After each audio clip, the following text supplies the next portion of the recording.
opinion of Bitcoin being used as a way to escape this economy that exists right now? You're absolutely right that in our universities we should teach other schools of thought as well. And a very important school of thought is the school of thought of real freedom.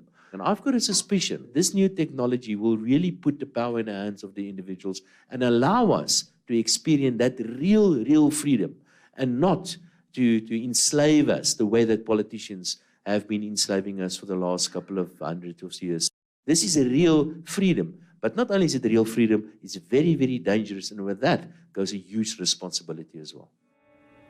21-year-olds don't normally go to events like we did the other day. Yeah. That's not a normal 21-year-old thing to do. Usually like clouds and stuff, right? Yeah.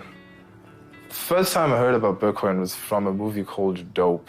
This movie didn't cover Bitcoin like in a positive light. And then I heard it again, and it's like, maybe let me like look at it and like do a little bit more research.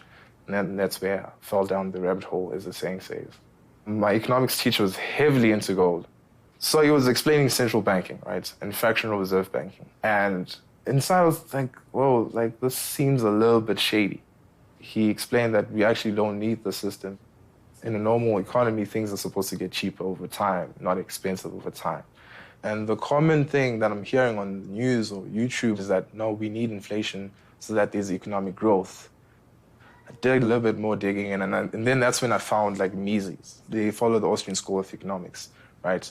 And then they explained that, no, we actually don't need inflation for economic growth. And in fact, that whole statement is a whole contradiction in itself.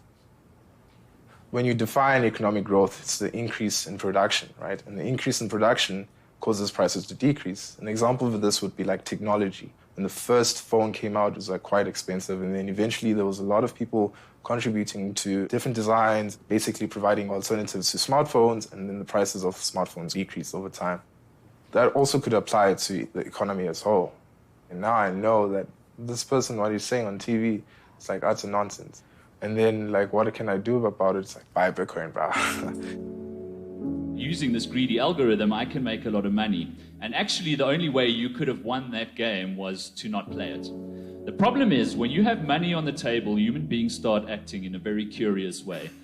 But I want to use this auction as an example of our banking system, and in fact, the financial system that runs the world today. Because it is rigged.